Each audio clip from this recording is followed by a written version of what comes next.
Agny Matiaro.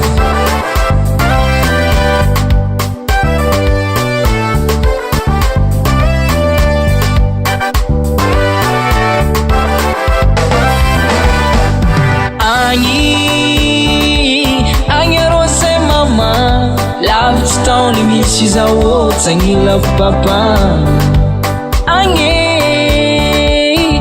arô zay zoky, lavitsy taony misy zao tsagny lavo zao ndre. Pikadiava mampandeha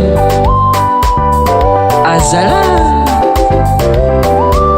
tadivôla mampandeha fitadiavagna zaka magniraka ka nanjary lava vity zao mama amin'ny fitadiavagna tsy kiniako ialaro tsy kiniako lavitsaro nefa kory matao fitadiavagna raha sarotro Matiaro narô zao agny mama agny papa Matiaro narô zao agny zoke agny zandre.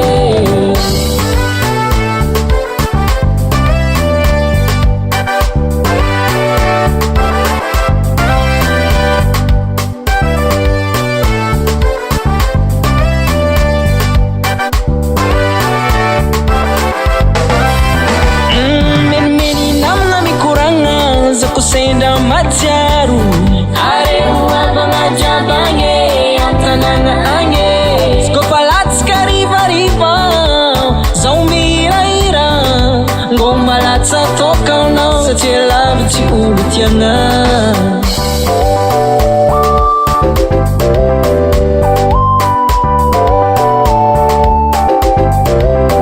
Nitombony togno antegna na ebe efa tsy pody zaza ka tsy maintsy mitady niara ray aman-dreny mba melo tegna joro amba anjare ahita mitady ireno mofatsagny rolo za mamako Matiaro narô zao agny mama agny papa Matiaro narô zao agny zoke agny zandre.